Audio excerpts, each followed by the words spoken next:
ప్రేమ కలిగిన మా తండ్రి, ఇప్పటి వరకు తండ్రి జయశాలి గారి నోట ఎన్నో విలువైన సంగతులు, విలువైన హెచ్చరిక మాటలు తండ్రి మేము వింటున్నాం తండ్రి. అదేవిధంగా పిల్లల నోట కొన్ని మాటలు విన్నాం తండ్రి. ప్రతి ఒక్క మాటను మా హృదయంలో పెట్టుకుని భద్రపరుచుకునే వారిగా మేము ఉండేలా సహాయం చేయమని, కొన్ని మాటలు మేము పరిశీలిస్తుండగా తండ్రి ప్రతి ఒక్క మాటను కూడా అర్థం చేసుకుని వాటి ప్రకారం మా యొక్క బ్రతుకులను జీవించేవారిగా మేమందరం ఉండేలా సహాయం చేయమని క్రీస్తునామని ప్రార్థన అడిగి వేడుకుంటున్నాం తండ్రి. ఆమేన్. కూడి వచ్చిన దేవుని పిల్లలందరికీ కూడా యేసుక్రీస్తు నామమున వందనాలు తెలియజేసుకుంటున్నానండి. జయశాలి గారి నోట ఎన్నో విలువైన సంగతులు, ఇప్పటివరకు హెచ్చరిక మాటలు మనం విన్నాం. నిజంగా ఆలోచించండి, ఈ వయసులో కూడా దేవుని యొక్క మాటలు యొక్క సమాజానికి తెలియజేయాలి. నా పిల్లలైన వారు, దేవుని నమ్మిన వారికి ఇంకా ఎన్నో హెచ్చరిక మాటలు, వీళ్ళ భవిష్యత్తులో చక్కగా బతకడానికి అవసరమైన ఎన్నో మాటలను ఈ వయసులో కూడా మన మేలు కోసం తెలియజేయడం కోసం ఆయన కష్టపడుతున్నారండి. నిజంగా అటువంటి వారిని చూసినప్పుడల్లా ఏంటి ఈ వయసులో ఉన్న ఈయన ఎంత కష్టపడుతున్నప్పుడు, ఈయనే వారం వారం ఏమండి ఆదివారం వాక్యం చెప్తున్నారు, అలాగే శనివారం సాయంత్రం పూట్ల వాక్యం చెప్తున్నారు, అవునా? మళ్ళీ ఆదివారం సాయంత్రం పూట్ల వాక్యం చెప్తున్నారు. జయశాలి గారి నోట ఎన్నో మాటలు వింటున్నాం.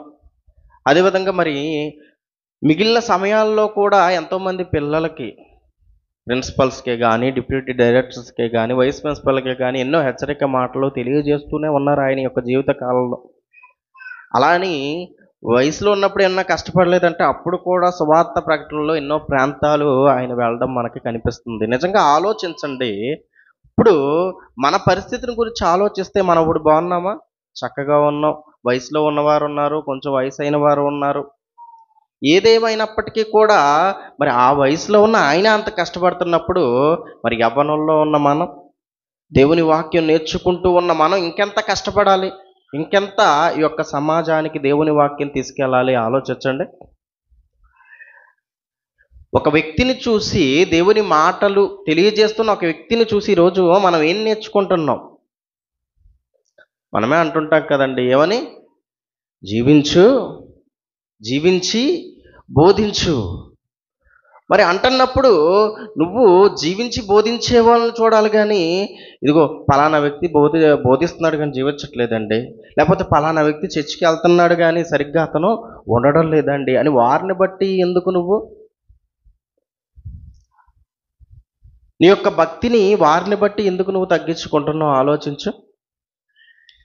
అప్పుడప్పుడు స్కూల్కి వెళ్ళినప్పుడు విద్యార్థులకి, పిల్లలకి అప్పుడప్పుడు తక్కువ మార్కులు వచ్చినప్పుడు 36 మార్కులు వచ్చిన విద్యార్థి ఎవరిని చూడాలండి? 90 మార్కులు నాకెందుకు రాలేదు అని ఆలోచించాలి. కానీ అలా ఆలోచిస్తాడా? 34.5 వచ్చినాయి, ఆడు ఫెయిల్ అయిపోయాడు, 1 మార్కు నేను సంపాదించాను, 1.5 మార్కు సంపాదించి పాస్ అయ్యాను అని అతన్ని చూస్తాడు. ఎందుకంటే మానవ నైజం అలా మారిపోయింది. కానీ చూడవలసింది అతన్ని కాదు. మనం ఎప్పుడు కూడా ఎవరిని చూడాలి తెలుసా? మనం విశ్వాసంలో వృద్ధి చెందడానికి ఏ వాక్యం మనకు ఉపయోగపడుతుందో ఆ వాక్యాన్ని మనం దినదినము చూస్తూ ఉండాలండి. అందుకే యేసుక్రీస్తు వారు మాట్లాడుతూ మంచివాడు తన మంచి ధననిధిలోంచి ఏం చెప్తాడు? మంచి విషయాలు. నువ్వు మంచివాడివైతే మంచి విషయాలు తెలుసుకుంటావు, నువ్వు మంచివాడివైతే మంచి విషయాలు తెలియజేస్తావు. నిజంగా గత కాలం కానీ, ఈ కాలం కానీ, లేకపోతే ఈ భూమి మీద ఉన్న క్రైస్తవుల గురించి ఆలోచిస్తే ప్రతి ఒక్కరి ప్రారంభం కూడా చాలా బాగుంటుంది. మారేటప్పుడు పరిస్థితి ప్రతి ఒక్కరిది చాలా బాగుంటుందండి. నిజంగా యేసుక్రీస్తు కూర్చున్న సత్యవాక్యాన్ని వింటూ, ఆ వాక్యాన్ని విన్న తర్వాత ఆ వాక్యాన్ని బట్టి, యేసుక్రీస్తు మాటలను బట్టి, ఇదిగో యేసుక్రీస్తుని నమ్ముకోవాలి. మన పాపాల నిమిత్తం ప్రాణం పెట్టిన ఆయన మన కోసం ఇదిగో ఈ భూమి మీదకు వచ్చి ఎన్నో కార్యాలు చేశాడు ఆయన. మనం నమ్ముకోవాలి, మారాలి, ఈ భూమి మీద సక్రమమైన బ్రతుకును బ్రతకాలి అన్న ఆలోచనతో ఎంతోమంది మారి బాప్తీసం తీసుకుంటుంటారు. ఏమండి? తాగుబోతులుగా ఉన్నవారు మారుతారు, దొంగలుగా ఉన్నవారు మారిన వాళ్ళు ఉన్నారు. ఈ భూమి మీద ఎంతోమంది అన్యాయం చేసిన వారు కూడా మారిన వారు మనకు కనిపిస్తుంటారు. అలాగే బైబిల్లో కూడా మనకు కొంతమంది కనిపిస్తుంటారు. ఒక జక్కయ్య కానీ, వీళ్ళందరినీ కూడా చూసినప్పుడు మనకి ఏం జ్ఞాపకం రావాలంటే, ఈరోజు భూమి మీద కూడా మారుతున్నారు అంటే మారుతున్నారు. కానీ ఆ మార్పు ఎంతకాలం ఉంటుంది అంటే, కొద్ది కాలానికి ఆ మార్పు ఉండడం లేదు, తగ్గిపోతుంది. ఒకప్పుడు మారాడండి, ఎంతోమందికి వాక్యం ప్రకటించాడండి, సంఘంలో ఉత్సాహంగా ఎన్నో దేవుని గూర్చిన కార్యాలు చేశాడండి, మరి ఏమైందో తెలియదండి, మళ్ళీ లోకంలో కలిసిపోతున్నాడండి అని ఎంతోమంది గురించి మనం వింటుంటాం. ఏంటి కారణం అంటే, చెబుతున్నవారు చెప్పేవారి వాక్యము సరిగ్గా లేకపోవడం ఒక కారణం అయితే, ఎందుకంటే ఎంతోమంది ఉన్నారు కదండి బోధకులు, దేవుని వాక్యం ఎలా విభజించాలో తెలియక, సత్యాన్ని ఎలా చెప్పాలో తెలియక, ఇదిగో చెప్పేవారి మాటలు సరైన రీతిగా లేకపోవడం ఒక కారణం అయితే, రెండవదిగా వినేవారు కూడా వాక్యాన్ని పక్కన పెట్టి పక్కనున్న వ్యక్తుల్ని చూడడం మరొక కారణం. ఏమండి, ముఖ్యంగా మన గురించి మనం మాట్లాడుకుంటే మనం ఉన్న పరిస్థితుల గురించి మాట్లాడుకుంటే, చెప్పే వాక్యం ఎవరు చెప్పినా బాగా చెప్తారండి. అవునా కాదా చెప్పండి? ఎవరు చెప్పినా సత్యమే చెప్తారు, ఎవరు చెప్పినా వాక్యం కరెక్ట్గానే ఉంటుంది, అందులో ప్రాబ్లం అయితే ఉండదు. కానీ వినేవారిని గురించి కానీ, లేకపోతే చెబుతున్న వారి పరిస్థితుల గురించి ఆలోచిస్తే, ఇదిగో ఎవరో ఒక వ్యక్తుల్ని చూస్తున్నట్టు మనకి కనిపిస్తుంటుంది. ఎందుకంటే అపవాది చాలా తెలివైనదండి. అపవాది దేనికి పడతాడో అని ఎదురు చూస్తూనే ఉంటుంది, వలలు వేస్తూనే ఉంటుంది. ఎంతోమంది ప్రపంచ క్రైస్తవ బోధకులకి ఎన్నో వలలు వేసేసింది. వాక్యం ద్వారా, ఇదిగో మనం పట్టుకున్న బైబిల్ గ్రంథం ద్వారా ఎంతోమందిని తప్పు త్రోవలో నడిపిస్తుంది. ప్రపంచ క్రైస్తవుల్ని నడిపించడం వల్ల ఇదిగో ఎంతోమంది దేవుని నమ్ముకున్నామని పేరుకు మాత్రమే క్రైస్తవులుగా ఉంటూ నామకార్థ క్రైస్తవులుగా మారిపోయి, ఏదో నామకార్థంగా ఆదివారం 1 గంట వింటే చాలు అన్న మాయలో ఎంతోమంది బ్రతుకుతున్నారు. ఇప్పుడు మన గురించి ఆలోచిస్తే మనం ఏమన్నా బాగుంటున్నామా, మన పరిస్థితులు ఏమన్నా బాగుంటున్నాయంటే, ఎంతోమంది కొద్దిమంది దేవుని కోసం పనిచేసే వాళ్ళు ఉన్నప్పటికీ, మరికొద్ది మంది ఎందుకో ఇదిగో ఈ లోక మాయల్లోనే పడిపోవడం కనిపిస్తుంది. లేకపోతే ఎవరో ఒకరిని ఆధారం చేసుకుని వాళ్ళని బట్టి కూడా తప్పిపోయే పరిస్థితులు కనిపిస్తున్నాయి. ఏంటి కారణం? ఎందుకంటే వాక్యాన్ని చూడడగా మనిషి దినదినము తాను వింటున్న వాక్యాన్ని పరిశీలిస్తూ, తాను వింటున్న వాక్యాన్ని చూసుకుంటూ, అందులో ఉన్న మాటల ప్రకారం నేను ఉండాలి, నా కుటుంబం ఉండాలి, మీ యొక్క పనులన్నీ చెయ్యాలి అని ఆలోచించినట్లయితే ప్రతి ఒక్క క్రైస్తవ కుటుంబం బాగుపడుతుందండి. రోజు కుటుంబాలుగా ఇదిగో దేవుని సన్నిధికి వచ్చి వాక్యాలు వింటున్నాం కదా, ఎంతమంది ఇంటికి వెళ్ళిన తర్వాత దేవుని కూర్చున్న మాటల గురించి ఆలోచిస్తున్నారు? ఎంతమంది ఇంటికి వెళ్ళిన తర్వాత ఇదిగో ప్రార్థించాలి, మన పరలోకమందున్న కన్న తండ్రికి ప్రార్థించాలని ఎంతమందికి ఉంటుంది? ఆయన మాటలు వినాలని ఎంతమందికి ఉంటుంది? ఆలోచించండి. గుడిలో చర్చికి వచ్చిన తర్వాత 1 గంటో గంటన్నరో వింటే సరిపోతుందా? ఆ గంటలో కూడా ఆలస్యంగా వస్తున్నాం మనం. సరిపోతుందండి? ఆలోచించండి. సరిపోదండి, సరిపోదు. ఆఫ్టర్ ఆల్ 60-70 ఏళ్ళు ఒక రోజు మనకు అవసరమైనవి తినడానికి, మనకు అవసరమైనవి సంపాదించుకోవడానికి, అది వస్త్రం అనుకుంటున్నావా, ఇల్లు అనుకుంటున్నావా, ఆహారం అనుకుంటున్నావా? ఒక రోజుకి నీకు అవసరమైంది నువ్వు సంపాదించుకోవడానికి నువ్వు 8 గంటలు కష్టపడుతున్నావు. అవునా? ఒక రోజుకి మనిషికి అవసరమైనవి సంపాదించుకోవడానికి ఎంతసేపు కష్టపడుతున్నాడు మనిషి? నెల రోజులు పనిచేస్తారు కొంతమంది. నెల జీతాలు ఉన్నప్పుడు నెల రోజులు పనిచేసిన తర్వాత, నెలకి శాలరీ వచ్చిన తర్వాత, నెల శాలరీ ఆ 30 రోజులకి సరిపోతుందా? ఆలోచించండి. సరిపోవట్లేదు. అంటే ఒక రోజు నువ్వు ఇంచుమించు 8 గంటలు, 10 గంటలు, కొంతమంది 12 గంటలు పనిచేసినప్పుడు అది సరిపోతుందా అంటే, ఒక రోజుకి సరిపోవటం లేనప్పుడు నువ్వు ఈ భూమి మీద దేవుని కోసం పనిచేయాలి. దేవుని కోసం పనిచేస్తే నీకు వచ్చే ప్రతిఫలం ఎలాంటిది? ఒక రోజు, అది పోనీ 2 రోజుల, పోనీ వారం రోజుల, నిత్య జీవం వస్తుంది. నిత్యము జీవించే పరిస్థితి అక్కడ ఉంటుంది. పరలోకం నీకు వస్తుంది. మరి దానికోసం నువ్వు కష్టపడాలి, దానికోసం నువ్వు పనిచేయాలన్నప్పుడు దేవుని వాక్యం గంట అంటే సరిపోతుందా? అర్థమైందండి? చెప్పింది అర్థమైందా? ఒక రోజు బతకడానికి 8 గంటలు పని చేస్తున్నప్పుడు మరి నువ్వు నిత్యము జీవించాలి అంటే దేవుని సన్నిధిలో ఎన్ని రోజులు ఉంటే సరిపోతుంది ఆలోచించు. ఒక మహానుభావుడైతే బైబిల్లో ఉన్న ఒక రెఫరెన్స్ చూపించాడు. ఏమని? దేవుని సన్నిధిలో ఒక రోజు గడుపుట 1000 రోజులకి సమానం అన్నాడు. కాబట్టి ఇదిగో ఒక్క రోజు వస్తాయి సంవత్సరంలో, అది కూడా క్రిస్మస్, ఏమండి జనవరి 1, గుడ్ ఫ్రైడేయో అయితే చాలు. ఇదిగో ఒక రోజు 2 రోజులు వస్తాను, ఇంచుమించు 3 ఏళ్ళు రాకపోయినా పర్లేదు, నేను 3 ఏళ్ళు కాదుగా, సంవత్సరానికి 4-5 సార్లు వస్తున్నాను అనుకుంటున్నారు కొంతమంది. దాని అర్థం అది కాదు. ఏంటి దాని అర్థం? నువ్వు ఇంకా ఎక్కువసేపు బతకాలి, నువ్వు ఎక్కువసేపు దేవుని సన్నిధిలో ఉండాలి అని దాని అర్థం. కానీ మనిషి అలా అర్థం చేసుకోవట్లేదండి. మనిషి దేవుని వాక్యం విలువ నీకు తెలియాలని చెప్పిన మాటను కూడా అపార్థం చేసుకోవడమే మనిషికి కనిపిస్తుందండి. నిజంగా ఆలోచించాలి. ఈ భూమి మీద దేవుని వాక్యం ఎంత విలువైనదో, ఆ వాక్యంతో దేవుడు చెప్పే ప్రతి ఒక్క సందేశం కూడా ఎంత ముఖ్యమైనదో మనకు తెలియజేయడానికి ఎన్నో సంగతులు చెప్పారండి.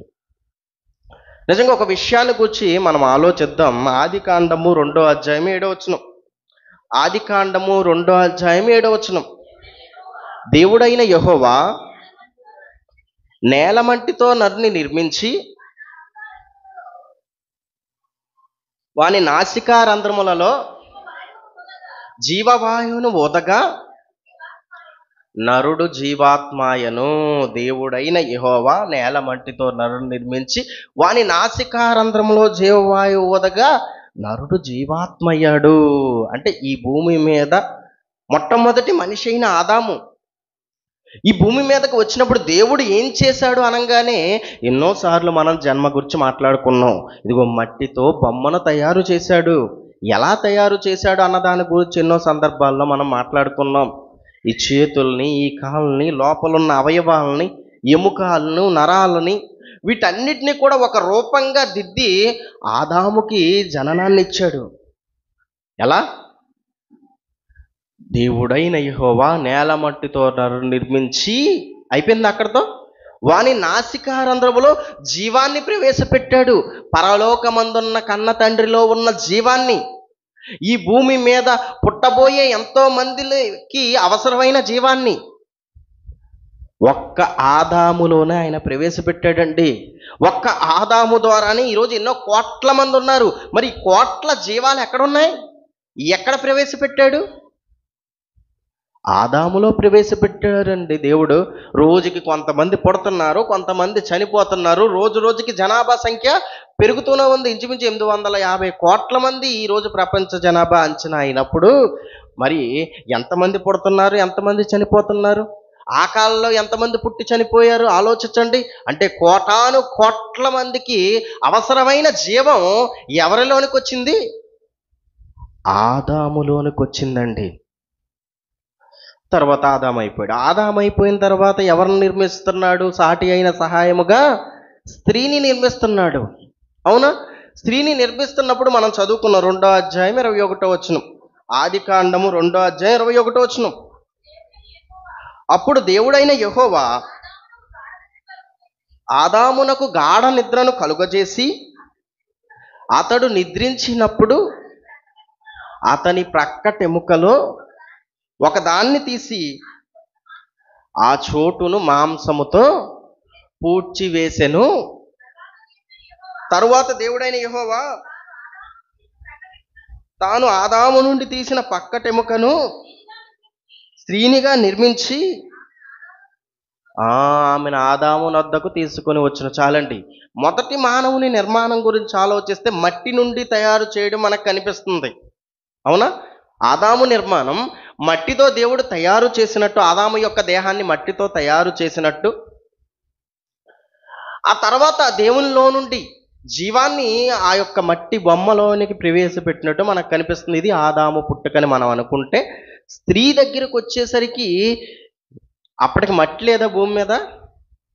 ఆలోచించండి. స్త్రీని కూడా దేవుడు నిర్మిస్తున్నాడు, తయారు చేస్తున్నాడు. తయారు చేస్తున్నప్పుడు మళ్ళీ ఆదాము నుంచి ఒక ఎముకను తీయడం ఎందుకు? ఆలోచించారు ఎప్పుడైనా? ఆదాము నుండి తీయవలసిన పరిస్థితి ఎందుకు వచ్చింది? మళ్ళీ ఇంకొక మట్టి బొమ్మను తయారు చేసి మళ్ళీ అలాగో ఒక ఎముకను తీయాలి కానీ బొమ్మ అంతా కూడా చేయాల్సింది ఈయనేగా. ఆ అవ్వను కూడా చేసి జీవాన్ని ప్రవేశపెట్టొచ్చుగా. ఆదాము నుండి తీసి ఎందుకు ప్రవేశపెట్టాడు ఎప్పుడైనా ఆలోచించారా? ఆదాము నుండి తీసి ఇదిగో పక్కటెముకను తీసి ఇదిగో అవ్వను తయారు చేసినప్పుడు ఆదాము ఒక మాట అంటాడు. అప్పుడు ఏంటది? అప్పుడు ఆదాము ఇట్లనను, నా ఎముకలలో ఒక ఎముక, నా మాంసములో మాంసము, ఇది నరులలో నుండి తీయబడినది గనక నారి అనబడను. చాలండి. ఏంటి? నా ఎముకలో ఒక ఎముక, నా మాంసములో ఒక మాంసము. అంటే ఈ భూమి మీదకి వచ్చిన స్త్రీగా దేవుడు నిర్మించిన అవ్వ ఎవరు? నాది. అదేనా అక్కడ అర్థం? నా ఎముకలో ఎముక, నా మాంసములో మాంసము. అంటే ఈ భూమి మీద మనిషి గురించి ఆలోచిస్తే మనిషి ఎప్పుడూ కూడా తన వస్తువు అయితే ఒకలాగా, పక్కనోడి వస్తువు అయితే ఒకలా చూస్తాడు. ఎందుకు దేవుడు ఒక సిస్టమ్ ద్వారా మనుషులు ప్రారంభంలో నిర్మించడం జరుగుతుంది అంటే ఇదిగో ఇది తనదిగా ఉండాలి. వీళ్ళిద్దరూ కూడా నా వారిగా ఉండాలి. దేవుని నుంచి ఒక భాగంగా ఆదామును పంపించాడు. ఆదాము ద్వారా అవ్వను తయారు చేశాడు. ఏంటి అవ్వ ఎవరు? ఇదిగో తనది, ఆదాముది, నీకు సంబంధించింది. మీరిద్దరు వేరు కారు, మీరిద్దరు కూడా ఒక్కటే ఏక శరీరమగును అని రాయించాడు దేవుడు. అంటే ఈ భూమి మీద మనిషి సాధారణంగానే ఇదిగో తన వస్తువు అయితే ఒకలాగా, పక్కనోడి వస్తువు అయితే ఒకలాగా చూస్తాడు. తన వారైతే ఒకలాగా, పక్కనోడి వారైతే ఒకలాగా చూస్తుంటారు. ఇది సాధారణంగా సహజంగా కనిపిస్తుంటది. అంతెందుకంటే ఉదాహరణకు తన పిల్లలైతే ఒకలాగా, పక్కనోడి పిల్లలైతే ఒకలాగా చూస్తుంటారు సమాజంలో. ఎంత ప్రయత్నించినా సరే, ఎంత తన పిల్లలుగా చూడాలనుకున్నా సరే తల్లి చూడలేదు. కొన్ని సందర్భాల్లో భార్యాభర్తలుగా ఉన్న సందర్భంలో అప్పుడప్పుడు భర్త చనిపోయిన సందర్భాలు కనిపిస్తుంటాయి సమాజంలో, అవునా? అప్పుడు స్త్రీగా ఉన్న ఆమెకి పిల్లలు ఉన్నప్పుడు ఇదిగో వయసు అవనప్పుడు మరొక పెళ్లి చేసుకోవాల్సిన పరిస్థితులు ఎదురైనప్పుడు ఇప్పుడు వేరొక పురుషుని పెళ్లి చేసుకున్నప్పుడు ఎంతగా ఇదిగో ఈమె యొక్క పిల్లల్ని తన పిల్లలుగా చూడగలడా ఆ పురుషుడు? ఆలోచించండి. ఎందుకు చూడలేకపోతున్నాడు? ఇది నాది కాదు అన్న భావం మనసులో ఉండిపోతుంది. అలాగే ఒక భార్య చనిపోయినప్పుడు కానీ భర్త వేరొక స్త్రీని చేసుకున్నప్పుడు ఇతని పిల్లల్ని తన పిల్లలుగా ఒక స్త్రీ చూడగలదా? ఏమంటే ఎంత కష్టపడినా, ఎంత చూసినా సరే ఇదిగో తన పిల్లల మీద చూపించింది ప్రేమ ఒకలాగుంటుంది, వీరి మీద చూపించిన ప్రేమ మరొకలాగుంటుంది. అంటే ఈ భూమి మీద మనుషులు ఒక కుటుంబంగా ఏర్పడాలి అని ప్రతి ఒక్కరికి కూడా ఒక లింక్ అమరుస్తున్నాడు. అయిపోయింది, ఆదాము తయారు చేశాడు. ఇప్పుడు ఆదామును తయారు చేశాడు, ఆదాము ద్వారా అవ్వను తయారు చేశాడు. మరి తరువాత కయ్యను హేబేలు వీళ్ళు ఎలా వచ్చారు? ఏమండి? అవ్వ ద్వారా, కేవలం అవ్వ ద్వారా వచ్చేసారా? పోనీ ఆదాము ఒక్కడి ద్వారా వచ్చేసారా? మళ్ళీ ఒక ఎముకను తీసుకుని, అవునా, పక్కటెముకను తీసుకుని ఏ విధంగా అయితే ఆదాము అవ్వను తయారు చేశాడో ఆదాము ద్వారా, మళ్ళీ ఇంకొక ఎముకను తీసుకుని ఇంకొక పురుషుని తయారు చేయాలనుకోలేదు. మళ్ళీ ఏం చేస్తున్నాడు? వీళ్ళిద్దరి కలయిక వల్ల ఎవరు వస్తున్నారు? వీరిద్దరి కలయిక వల్ల కయ్యను పుట్టాడు. అంటే ఈ భూమి మీదకు వచ్చిన ప్రతి ఒక్క మనిషికి మధ్య బంధాన్ని ఏర్పాటు చేసి భూమి మీదకి పంపిస్తున్నాడు. ఒకవేళ ఆదాము ద్వారా తయారు చేసుంటే ఇదిగో నీ పిల్లవాడు, నీకు పుట్టినవాడు నాకు కాదు అని అవ్వ అనకూడదు.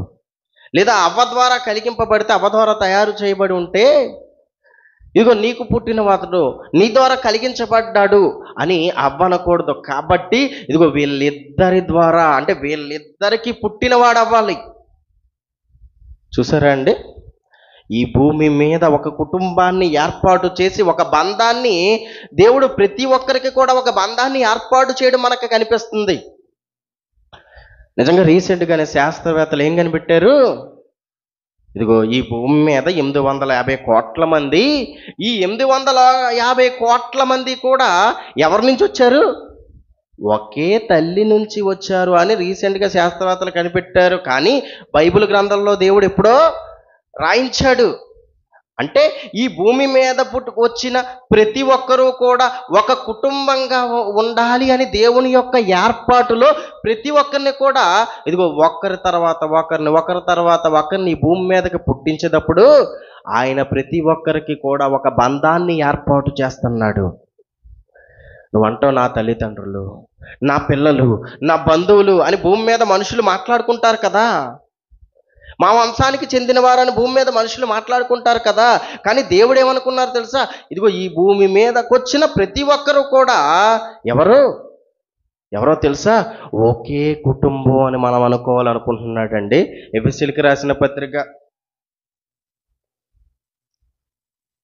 3వ అధ్యాయము 14వ వచనం. ఎఫెసీయులకు రాసిన పత్రిక 3వ అధ్యాయం 14వ వచనం.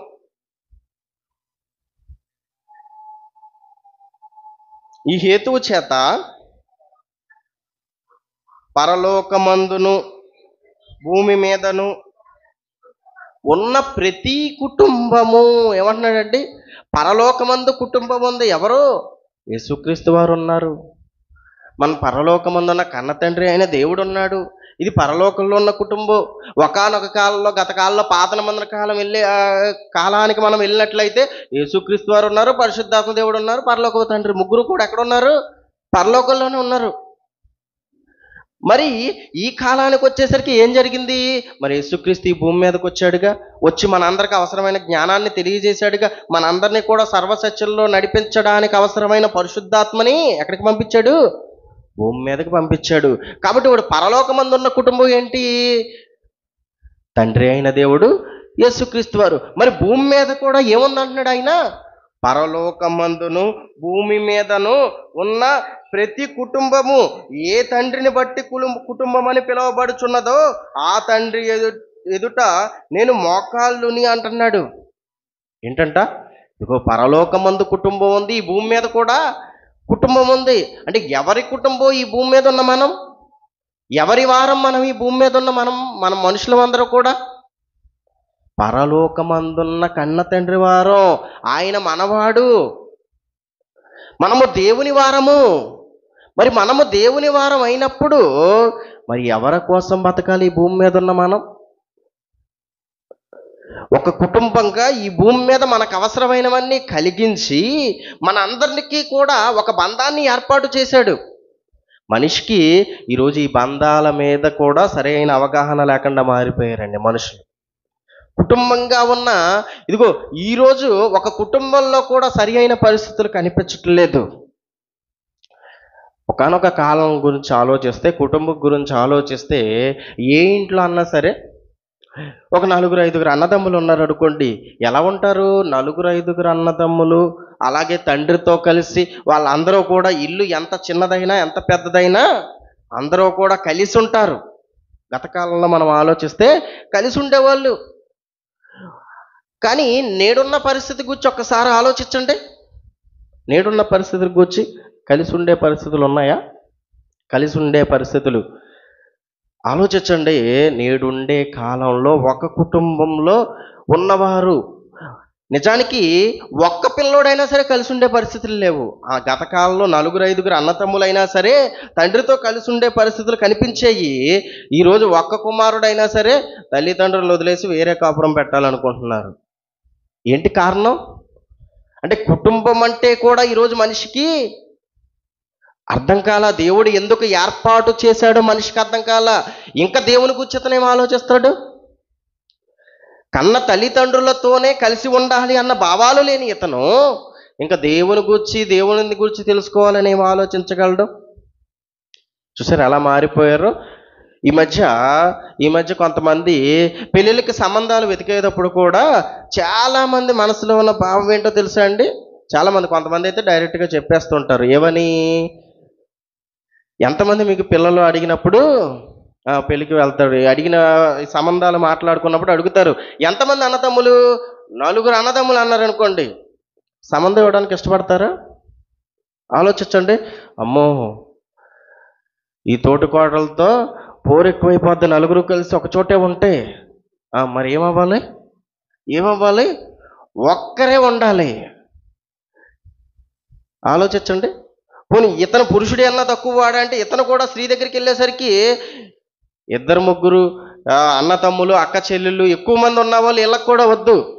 వీళ్ళకి కూడా ఎవరు ఒక్కతే కూతురు అయి ఉండాలి. వాళ్ళ అమ్మా నాన్న పోతే ఆస్తి మనకు వచ్చేయాలి. చూసారా ఎంత తెలివిగా ఆలోచిస్తున్నారో మనుషులు. తెలివి కాదండి ఇది, తెలివి కాదు, మనిషి అజ్ఞానం, మనిషి మూర్ఖత్వం. మరికొంతమంది ఎలా మారిపోయారు తెలుసా? వివాహం అయిందా, అయిన వెంటనే వేరే కాపురం పెడతానంటేనే మేము పెళ్లి చేసుకుంటాం, లేకపోతే మేము మా పిల్లల్ని ఇస్తాం. ఏమవ్వాలి? ఒక్కడున్నా, ఇద్దరున్నా, ముగ్గురున్నా, ఇప్పుడు పెళ్ళి అయిపోతుంది. పెళ్ళి అయిపోయిన కొద్ది కాలానికి ఏం పెట్టేయాలి? సపరేట్గా ఇంకో దుకాణం పెట్టేయాలి. అప్పుడే మా పిల్లల్ని ఇస్తాం. లేకపోతే మీ అందరితో కలిసి ఉండి మీ అందరికీ చేయాల్సిన అవసరం మా పిల్లకి ఏముందండి? తన భర్తకి చేసుకుంటుంది, పుడితే తన పిల్లలకి చేసుకుంటుంది, అత్తమామలకి చేయాల్సిన పని ఏముంది మా పిల్లకి? చూసారు ఎలా మారిపోయారు మనుషులు, ఎలాంటి భావాలు కలిగి ఉంటున్నారో. ఇంకా కుటుంబం గురించి, దేవుడు ఏర్పాటు చేసిన కుటుంబం గురించి ఇంకేం తెలుసుకోగలరు? మానవులుగా మనం ఉంటున్న కుటుంబం గురించే మనం సరిగ్గా తెలుసుకోలేకపోతున్నాం. దేవుడు ఎందుకు ఏర్పాటు చేశాడు, ఈ కుటుంబంలో మన పాత్ర ఎలా పోషించాలో, తల్లి పాత్ర ఎలా పోషించాలో, తండ్రి పాత్ర ఎలా పోషించాలో, పిల్లలుగా ఎలా మేము ఉండాలో తెలియని వీళ్ళకి ఇంకా దేవుడు ఏర్పాటు చేసిన కుటుంబం గురించి ఏం తెలుస్తుంది? ఆలోచించండి. దేవుడు ఏర్పాటు చేశాడా? ఇదిగో ఈ కుటుంబాలు మనకిచ్చిన దేవుడే ఇంకొక కుటుంబాన్ని ఏర్పాటు చేశాడు. ఏంటా కుటుంబం? అదే సంఘం అండి. ఈ భూమి మీద మనకు అవసరమైనవన్నీ కూడా ఒక బంధాలని మనకి ఏ విధంగా అయితే లోక సంబంధమైన బంధాలని మనం అనుకుంటామో, కొద్ది కాలం ఈ భూమి మీద మనం 60-70 ఏళ్ళ జీవితంలో మనకి కొన్ని బంధాలను దేవుడు ఇచ్చాడు.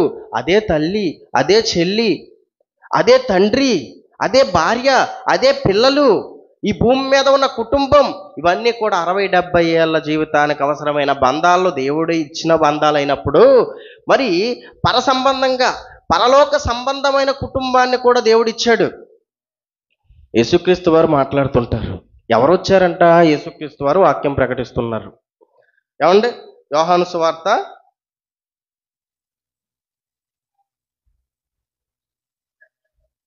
14వ అధ్యాయము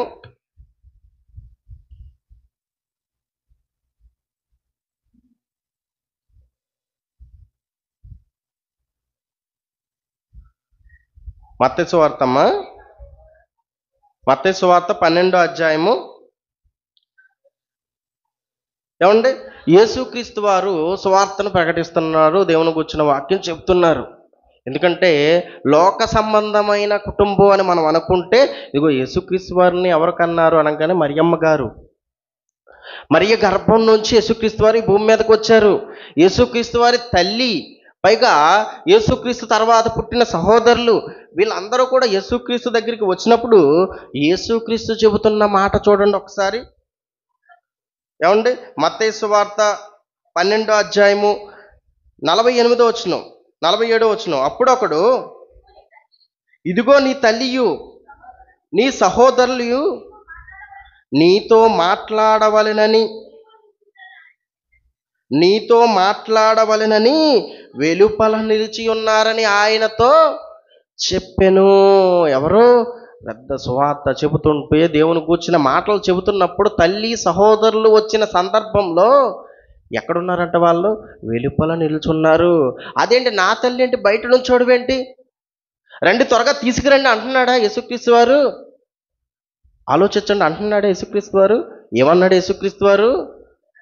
అందుకు ఆయన తనతో ఈ సంగతి చెప్పిన వాడిని చూచి, నా తల్లి ఎవరు, నా సహోదరులు ఎవరు అని చెప్పి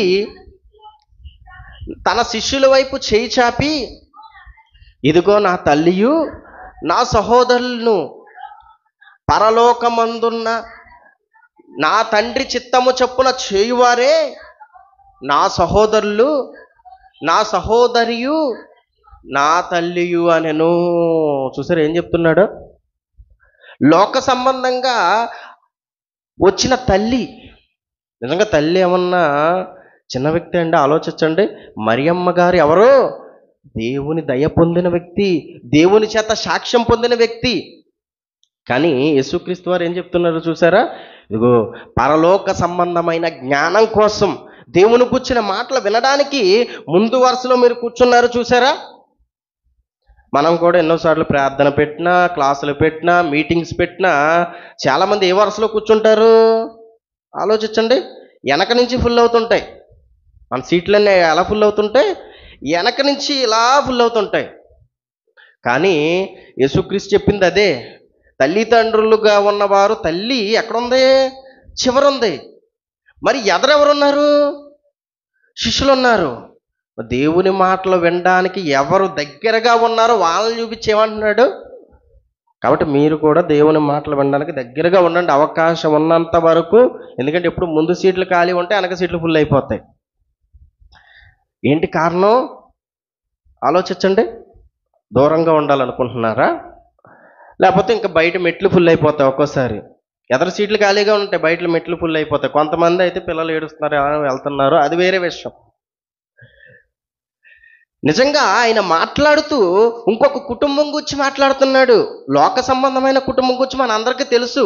లోక సంబంధమైన కుటుంబం గురించి మన అందరికీ తెలుసు. ఇదిగో ఈ లోక సంబంధమైన కుటుంబం గురించి కొంతమంది ఈరోజు కొంతమంది మాట్లాడుతూ, ఇదిగో ఈ కుటుంబాన్ని ఎవరైతే బాగా చూసుకుంటున్నారో వాళ్ళే గొప్పవాళ్ళు అంట.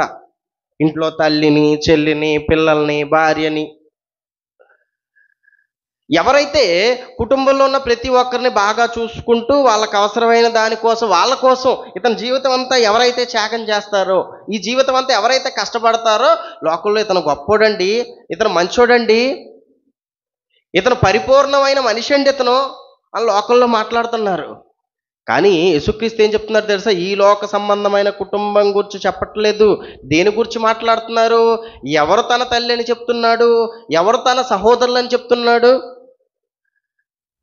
మనలోనే ఒక ఆయన ఈ రెఫరెన్స్ వెళ్ళిపోయాడు.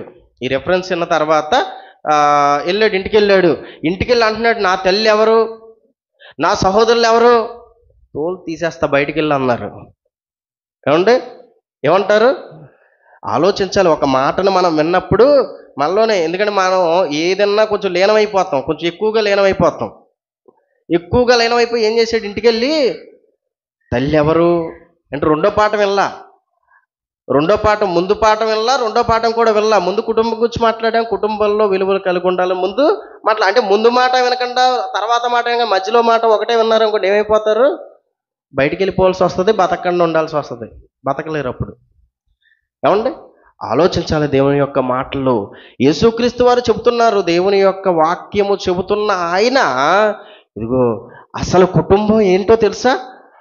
ఈ భూమి మీద లోక సంబంధమైన కుటుంబం మాత్రమే కుటుంబం కాదు, దీనికంటే విలువైనది ఒకటి ఉంది. దీనికంటే ముఖ్యమైన కుటుంబం ఒకటి ఉంది. అది ఎవరు ఏర్పాటు చేశారో తెలుసా? దేవుడు పెట్టాడు.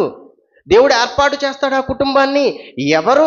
ఎవరైతే దేవుని వాక్యం వినడానికి, ఎవరైతే దేవుని సన్నిధిలో ఉండడానికి, దేవుని కోసం ఎవరైతే బతకడానికి ముందుకొస్తారో, ముందుకొచ్చిన వాళ్ళందరూ కూడా ఎవరు?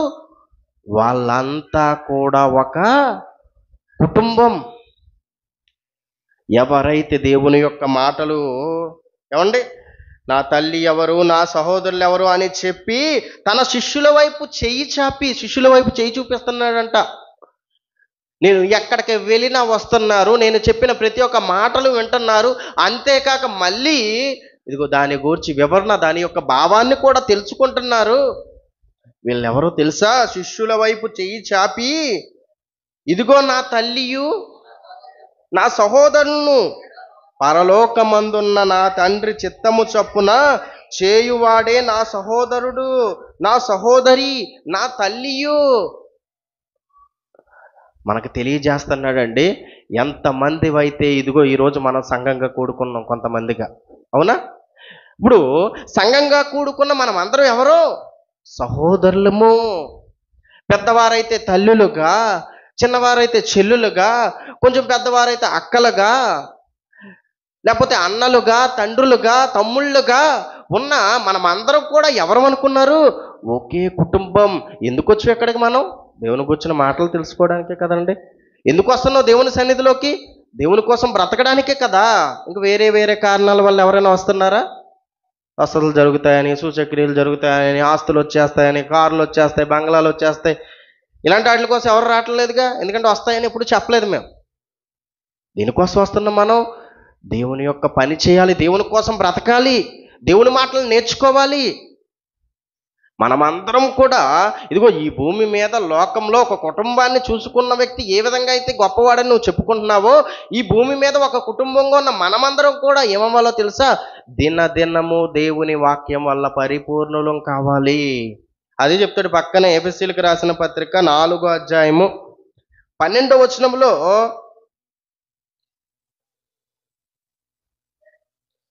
ఎఫెసీయులకు రాసిన పత్రిక 4వ అధ్యాయం 12వ వచనం, మనమందరము విశ్వాస విషయంలో ఎవరో సంఘంగా కూడుకున్న అందరము కూడా విశ్వాస విషయంలోను దేవుని కుమారుని గూర్చిన జ్ఞాన విషయంలోను ఏకత్వము పొంది సంపూర్ణ పురుషుల అగు వరకు. ఆలోచించండి, సంపూర్ణ పురుషులు అయిపోతున్నామా? దేని విషయంలో సంపూర్ణ పురుషులు అవ్వాలి?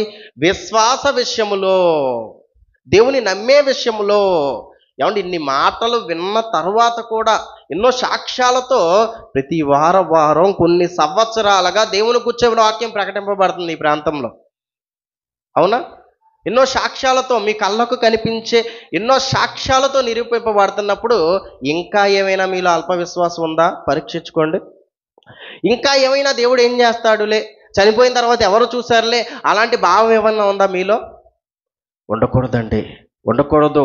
అందుకే విశ్వాస విషయంలో పరిపూర్ణులు అవ్వాలి, సంపూర్ణులు అవ్వాలి. విశ్వాస విషయంలోను దేవుని కుమారుని గూర్చిన జ్ఞాన విషయంలో, యేసుక్రీస్తు గూర్చిన జ్ఞాన విషయంలో ఏకత్వం ఉండాలి, ఒకే భావం కలిగి ఉండాలి. యేసుక్రీస్తు వారి భూమి మీదకి వచ్చి ఆయన చేసిన సేవ, ఆయన తెలియజేసిన మాటలు ఎన్నో ఉన్నతమైన సంగతులు తెలియజేశారు. ఈరోజు యేసుక్రీస్తు చెప్పిన మాటల్లో ఈ భూమి మీద ఉన్న ఎంతోమంది బోధకులు ఇదిగో ఒక్కొక్కరు ఒక్కొక్క విధంగా అర్థం చేసుకున్నవారు మనకు కనిపిస్తుంటారు. యేసుక్రీస్తు వారు ఏమడగమన్నారు? ఇదిగో అడుగుడి మీకు ఇయ్యబడును, తట్టుడి మీకు తీయబడును. ఈరోజు చాలామంది, ఎందుకంటే ఏకత్వం అంటే మనకు అర్థం అవ్వాలి. యేసుక్రీస్తుని కూర్చున్న జ్ఞానమందు ఏకత్వం అనగానే ఈరోజు ప్రపంచంలో ఉన్న వారిలో ఎంతవరకు ఏకత్వం ఉందని ఆలోచిస్తే, ప్రపంచ క్రైస్తవుల గురించి ఆలోచించినప్పుడు ఏమండి, యేసుక్రీస్తు వారు చెప్పిన మాటలు, ఆయన కూర్చిన జ్ఞానం విషయంలో ఈరోజు ఏకత్వం లేకుండా పోయిందండి. లేదు. ఇదిగో అడుగుడి మీకు ఇవ్వబడును, తట్టుడి మీకు తీయబడును అనగానే దేనికి అప్లై చేస్తారు చాలామంది? ఈరోజు సమాజంలో ఉన్నవారు దేనికి అప్లై చేస్తారు? ఇదిగో నువ్వు ఏది అడిగినా వచ్చేస్తుంది. నువ్వు మంచోడు అయినా పర్లా, మంచోడు కాకపోయినా పర్లా, మోకరించి ప్రార్థన చేయి, లేకపోతే గుండెలు బాదుకుని ప్రార్థన చేయి, నువ్వేది అడిగినా వచ్చేస్తుంది. అడుగుడి మీకు ఇవ్వబడిన అన్నాడు. ఏం అడగమన్నాడు? ఆలోచించండి. ఏం అడగమన్నాడు? ఏకభావం ఉంటుందా ఈరోజు సమాజంలో? దేవుని జ్ఞానం అడగమన్నాడండి. ఈ లోక సంబంధమైనవి ఎందుకు అడగమంటాడు ఆయన? ఈ లోక సంబంధమైనవి 60-70 ఏళ్ళ జీవితానికి అవసరమైన జ్ఞానం ఉందనుకుంటున్నారా బైబిల్ గ్రంథంలో? కాదు. నువ్వు చనిపోయిన తర్వాత నిన్ను నిత్య జీవానికి చేర్చడానికి అవసరమైన జ్ఞానం బైబిల్ గ్రంథంలో దేవుడు రాయించాడండి. ఇదిగో కుటుంబం, మనమందరం కూడా ఒకే కుటుంబంగా ఉన్న మనం ఎలా ఉండాలని చెప్తున్నాడు అంటే, విశ్వాస విషయంలో సంపూర్ణంగా ఉండాలి, యేసుక్రీస్తుని కూర్చున్న జ్ఞాన విషయంలోనూ ఏకత్వము పొంది సంపూర్ణ పురుషులం అవ్వాలి మనమందరం కూడా అంటూ. తర్వాత అనగా అంటే మనకు అర్థం కాదుగా, మళ్ళీ వివరిస్తున్నారు. అనగా ఏంటి? అనగా క్రీస్తునకు కలిగిన సంపూర్ణతకు. యేసుక్రీస్తు సంపూర్ణుడు. ఈ భూమి మీదకి వచ్చి ఆయనకు అప్పగించిన పడి, పరలోకమందు ఉన్న కన్న తండ్రి అయిన దేవుడు యేసుక్రీస్తు వారికి అప్పగించిన పని ఏం చేశానని చెప్పాడు యోహాను సువార్త 17వ అధ్యాయం 4వ వచనంలో. సంపూర్ణముగా చేయుటకు నీవు నాకు ఇచ్చిన పని ఈ భూమి మీద సంపూర్ణముగా నెరవేర్చాను. ఏంటి? భూమి మీద నిన్ను మహిమపరిచాను.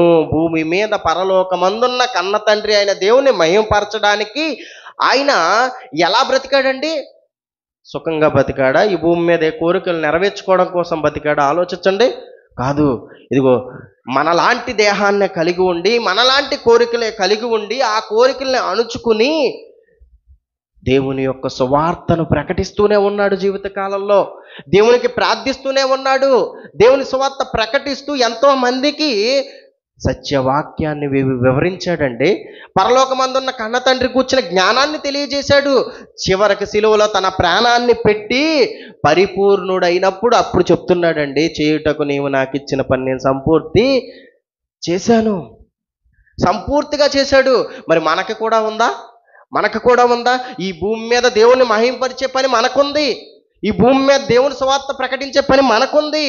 ఈ భూమి మీద దేవుడు కోరుకున్న బ్రతుకు బ్రతకవలసిన పని మనకి ఉందండి. అందుకే మనల్ని కూడా ఏమంటున్నాడు? యేసుక్రీస్తు పరిపూర్ణుడు, సంపూర్ణంగా ఆయన జీవించాడు. మీరు కూడా సంపూర్ణులు అవ్వాలి. ఎలా సంపూర్ణులు అవ్వాలి అనగా, క్రీస్తునకు కలిగిన సంపూర్ణతకు సమానమైన సంపూర్ణత కలవారమగు వరకు. ఏమంటున్నాడు? యేసుక్రీస్తు సంపూర్ణుడుగా ఉన్నాడు, దాంతో ఏదో కొంచెం తక్కువ అంటున్నాడా? ఆలోచించండి. కొంచెం తక్కువైనా పర్లేదండి, యేసుక్రీస్తు అంటే మరి ముందుగా నియమింపబడిన ఆయన. మరి మీరు ఈ భూమి మీదకి వచ్చారు కాబట్టి మీరు కొంచెం తక్కువగా బతికినా పర్లేదు అంటున్నాడు ఎక్కడైనా? అంటలేదండి. ఇదిగో ఆయనతో సమానమైన సంపూర్ణత గలవారం అవ్వాలి మనమందరం కూడా. ఒక గంట తింటే వచ్చేస్తుందా? ఆలోచించండి. గంట అంటే సంపూర్ణులుగా అయిపోతామా? కొద్దిసేపు ఉంటే సంపూర్ణులుగా అయిపోతామా? లేకపోతే కొన్నిసార్లు మీటింగులప్పుడు కొన్ని రోజులు వరుసకి వెళ్తే సంపూర్ణం అయిపోతామా?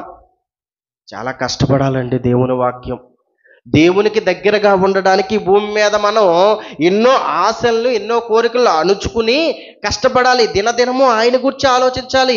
ఉదయం లెగిసావా? దేవుని గురించి ఆలోచించు, దేవుని వాక్యం విను, దేవునికి ప్రార్థించు. ఎప్పుడైతే నువ్వు దినదినము క్షణక్షణము నీ తండ్రి గురించి ఆలోచిస్తావో అప్పుడు సంపూర్ణులు అవ్వడానికి అవకాశం ఉంటుంది. ఏదో కొద్దిసేపు, కొద్ది క్షణాలు, కొన్ని గంటలు మాత్రమే మనకి దేవునికి ఇస్తే అది కూడా కష్టంగా భారంగా ఇచ్చామనుకో ఎన్న ఉపయోగం ఉంటుందా? మనం ఎక్కడుండి మన మనసు ఎక్కడో ఉంటే ఎన్న ఉపయోగం ఉంటుందా? ఉండదండి. దేవుని సన్నిధిలో ఉన్నప్పుడు తూచా తప్పకుండా ప్రతి ఒక్క మాటను కూడా మనం పాటించే వాళ్ళుగా ఉండాలి. ప్రతి ఒక్క వాక్యంలో ఉన్న ప్రతి ఒక్క సందర్భాన్ని కూడా, ఈరోజు ఏం వాక్యం చెప్పారంటే ప్రతి ఒక్క విషయాన్ని చెప్పేలా మనం వినాలి. అంతే కదండి. మన పనులు మానుకుని మన సమయాన్ని ఇదిగో ఇక్కడ మనం గడుపుతున్నప్పుడు చక్కగా వినాలిగా, ప్రతి ఒక్క మాట వినాలిగా. ఎవరికైనా చెప్పే విధంగా వినాలా? ఎవరికైనా చెప్పే విధంగా మనం దేవుని యొక్క మాటలు వినాలి. యేసుక్రీస్తు వారు పరిపూర్ణులయ్యారు ఎలాగా? ఇదిగో ఈ భూమి మీదకు వచ్చిన ఆయన ఇదిగో లోక సంబంధమైన కుటుంబమే కాక పరలోకమందన్న కన్న తండ్రి పరలోక సంబంధమైన కుటుంబాన్ని కూడా ఏర్పాటు చేశాడు. ఏర్పాటు చేసి ఇదిగో మనమందరము ఒకే కుటుంబం. ఈరోజు సంఘంగా ఉన్న వారందరూ కూడా ఒకే కుటుంబం, ఒకే అవయవాలం అంటున్నాడు ఒక సందర్భంలో. ఏమండి? 25వ వచనం, 4వ అధ్యాయం 25వ వచనం సంఘం గురించి, దేవుని యొక్క కుటుంబం గురించి మాట్లాడుతున్నారు. మరియు మనము ఒకరికొకరు అవయవములై ఉన్నాము. ఎవరమంట? మనమండి. సంఘంగా ఏర్పడిన మనము ఒకరికొకరు అవయవాలుగా ఉన్నాం. ఎందుకు ఒకరితో ఒకరు అబద్ధాలు చెప్పుకుంటారు? అదే తర్వాత ఏమంటాడు?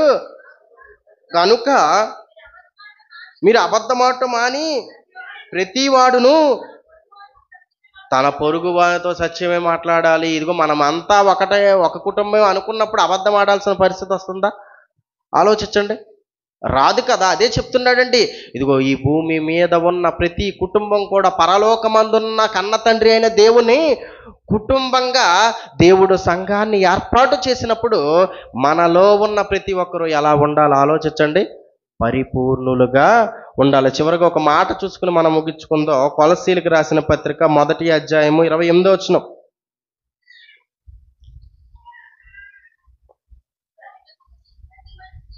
కొలస్సీలకు రాసిన పత్రిక 1వ అధ్యాయము 28వ వచనం. ప్రతి మనుష్యుని క్రీస్తునందు సంపూర్ణులుగా చేసి ఆయన ఎదుట నిలవబెట్టవలెనని సమస్త విధములైన జ్ఞానముతో మేము ప్రతి మనుషునికి బుద్ధి చెప్పుతూ ప్రతి మనుషునికి బోధించుచు ఆయనను ప్రకటిస్తున్నాము. అపోస్తలుడైన పౌలు గారండి. అపోస్తలుడైన పౌలు గారు సువార్త ప్రకటిస్తున్నారు. దేనికోసం?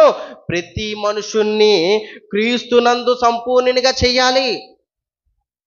యేసుక్రీస్తునందు సంపూర్ణంగా చేసి పరలోకమందున్న కన్న తండ్రి అయిన దేవుని ఎదుట నిలవబెట్టాలి అని ఏం చేస్తున్నారంట? ఏం చేస్తే నిలబడతారు యేసుక్రీస్తునందు సంపూర్ణులుగా అని ఏం చెప్తున్నాడు? బుద్ధి చెప్పాలి.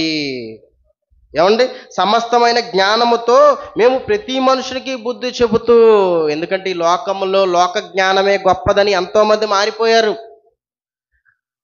లోకంలో ఉన్న జ్ఞానమే గొప్పది, ఇదే వాస్తవం ఎంతోమంది అనుకుంటున్నప్పుడు, ఇదిగో దేవుని యొక్క జ్ఞానముతో ప్రతి ఒక్కరిని ఏం చేయాలి? బుద్ధి చెప్పాలి. బుద్ధి అవసరమా?